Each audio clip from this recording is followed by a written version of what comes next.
Good morning. हमने last lecture में ये सीखा कि सैम्पलिंग कैसे करते हैं, मिक्सिंग कैसे करते हैं।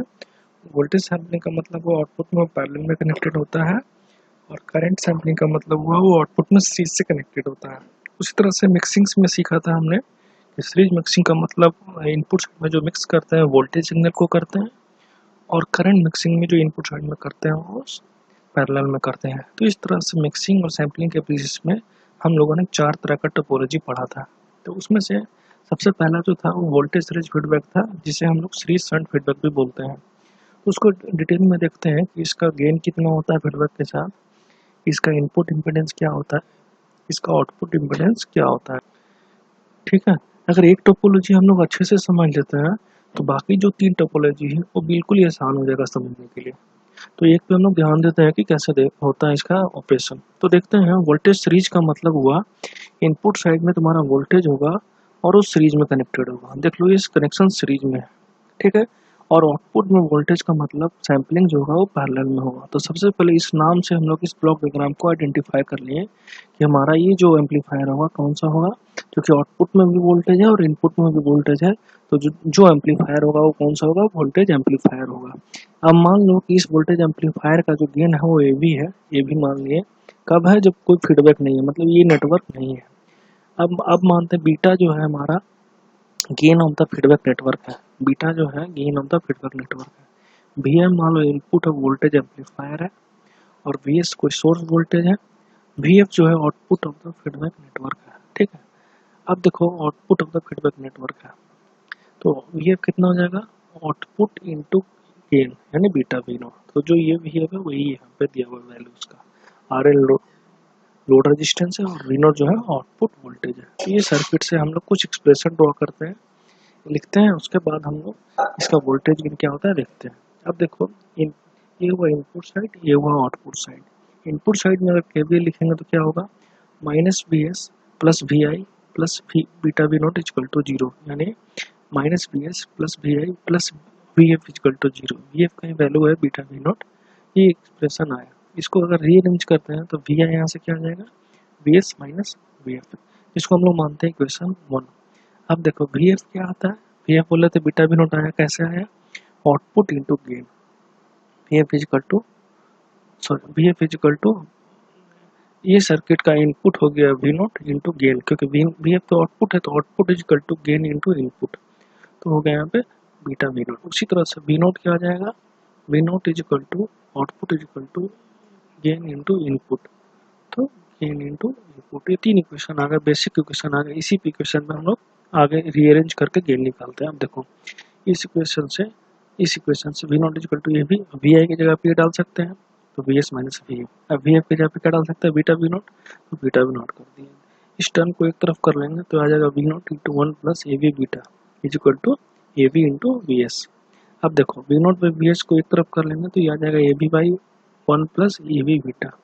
तो V naught by V S क्या है, ये गेन है किससे, विद फीडबैक। तो इसको मान लेते हैं कि ए वी एफ है, कोई गेन है वोल्टेज सीरीज फीडबैक एम्पलीफायर का विद फीडबैक। तो क्या आएगा, ए V by one plus A V beta. तो इस एक्सप्रेशन से हम लोग क्या समझ रहे हैं, गेन जो हो रहा है वो डिक्रीज कर रहा है। तो ऑब्वियस है नेगेटिव फीडबैक में हम लोग का गेन क्या होता है, डिक्रीज करता है। तो उस स्टेटमेंट को भी ये प्रूव कर रहा है, ठीक है। अब देखते हैं इनपुट इम्पीडेंस और आउटपुट इम्पीडेंस या रेजिस्टेंस कैसे निकालते हैं। तो वोल्टेज सीरीज एम्पलीफायर है, क्योंकि एम्पलीफायर हमारा वोल्टेज है, बेसिक एम्पलीफायर। तो सबसे पहले बेसिक एम्पलीफायर का हम लोग ये circuit diagram, internal circuit diagram लिख लेते हैं, ये ड्रॉ कर लिए। उसके बाद देखो नीचे यहाँ पे क्या था, यहाँ पे था बीटा फीडबैक नेटवर्क, इसका आउटपुट था बीटा वी नॉट। तो अगर यहाँ पे बीटा वी नॉट एक सोर्स लगा दें तो ये हटा सकते हैं। तो वही चीज़ के यहाँ पे ये चीज़ तो था मेरा इंटरनल वोल्टेज एम्पलीफायर, यहाँ पे बीटा वी नॉट लगा दिए। तो नीचे का जो था सर्किट उसको भारी देखने में भारी ना लगे, इसलिए उसको हटाकर यहाँ पे एक सोर्स लगा दिए जिसका वैल्यू बीटा वी नॉट हो गया। अब इनपुट रेजिस्टेंस का मतलब क्या हुआ, ये आ रहा हो गया इनपुट रेजिस्टेंस। अगर कोई फीडबैक नहीं रहता तो अब जो कि फीडबैक आ गया तो हम लोग यहाँ से जो रेजिस्टेंस देख रहे हैं वो हमारा कहलाएगा इनपुट रेजिस्टेंस विथ फीडबैक। अब देखो ये सोर्स है और एक करंट है, this source by this current क्या हो जाएगा तुम्हारा, इनपुट रेजिस्टेंस विथ फीडबैक। वही मुझे फाइंड करना है। और ये आ रहा है तो आ रहा क्या हो जाएगा, ये वोल्टेज अक्रॉस इसके अक्रॉस डिवाइड बाई ये करंट, तो ये आ रहा आ जाएगा। तो मुझे जो फाइंड करना है वो RIF का वैल्यू फाइंड करना है। फिर से देखो, अगर इनपुट में KVL, ये इक्वेशन हम लोगों ने उस टाइम लिखा था, VS equal to VI plus VF।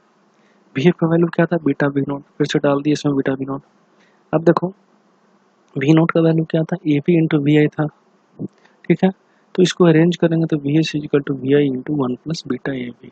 अब देखो RIF क्या है, VS बाई आई है, दोनों साइड अगर IA से डिवाइड करते हैं तो VS बाई आई हो गया, VI बाई आई हो गया into 1 plus beta AB। VS by I क्या हो गया, input resistance with feedback, VI by I हो गया input resistance without feedback into 1 plus beta AB। इस इक्वेशन से मुझे क्या पता चल रहा है, इनपुट रेजिस्टेंस जो हो रहा है वोल्टेज सीरीज का, वो इंक्रीज कर रहा है फीडबैक के साथ। कितना टाइम कर रहा है, 1 प्लस बीटा AB टाइम कर रहा है। तो यहाँ से भी हम लोग कल स्टेटमेंट बताए थे कि वोल्टेज सीरीज फीडबैक क्या होता है, क्योंकि इनपुट में सीरीज में कनेक्टेड है, इनपुट रेजिस्टेंस क्या होना चाहिए, इसका इंक्रीज करना चाहिए, जो कि इंक्रीज कर रहा है, ठीक है। फिर और आउटपुट रेजिस्टेंस निकालने के लिए हम लोगों को कुछ क्या करना होगा, किसी भी सर्किट का आउटपुट रेजिस्टेंस निकालने के लिए इसके इनपुट सोर्स को डीएक्टिवेट करना पड़ेगा, मतलब सोर्स वोल्टेज को डीएक्टिवेट करना पड़ेगा, सोर्स करंट को। डीएक्टिवेट का मतलब अगर वोल्टेज है तो शॉर्ट सर्किट होगा और करंट है तो ओपन सर्किट होगा। फिर जो लोड रेजिस्टेंस है उसको हटाकर वहाँ पे एक्सटर्नल एक वोल्टेज लगाते हैं, ठीक है। तो किस तरह से करते हैं सर्किट में, देखो ये सोर्स हमारा वोल्टेज है तो इसको डीएक्टिवेट करेंगे तो शॉर्ट सर्किट हो जाएगा। यहाँ पे लोड हटाकर यहाँ पे एक्सटर्नल वोल्टेज लगाएंगे तो V हो जाएगा। तो कुछ इस तरह से सर्किट हमारा बनेगा, ठीक है। अब मान लो कि हमारा आउटपुट रेजिस्टेंस ये हो गया फीडबैक के साथ, पहले ये था बिना फीडबैक का, तो इसको कैसे हम लोग देखते हैं। तो जब KVL लिखेंगे हम आउटपुट साइड में तो क्या होगा, minus V plus IR naught plus AB VI equal to 0, और इधर लिखेंगे तो क्या हो जाएगा, VI plus VF equal to 0। VI equal to minus VF हो जाएगा, यहाँ से माइनस बीटा इंटू V क्यों हुआ, वहाँ पे V नोट था, V इसलिए हुआ कि वोल्टेज हो गया, यहाँ पे V हो गया। दोनों इक्वेशन से हम जब अरेंज करेंगे तो minus V plus IR naught plus AB into minus beta V equal to 0। अब देखो IR naught equal to V into 1 plus AB beta, फिर V बाई आई करेंगे एक साइड तो आ जाएगा R naught divided by 1 plus AB beta.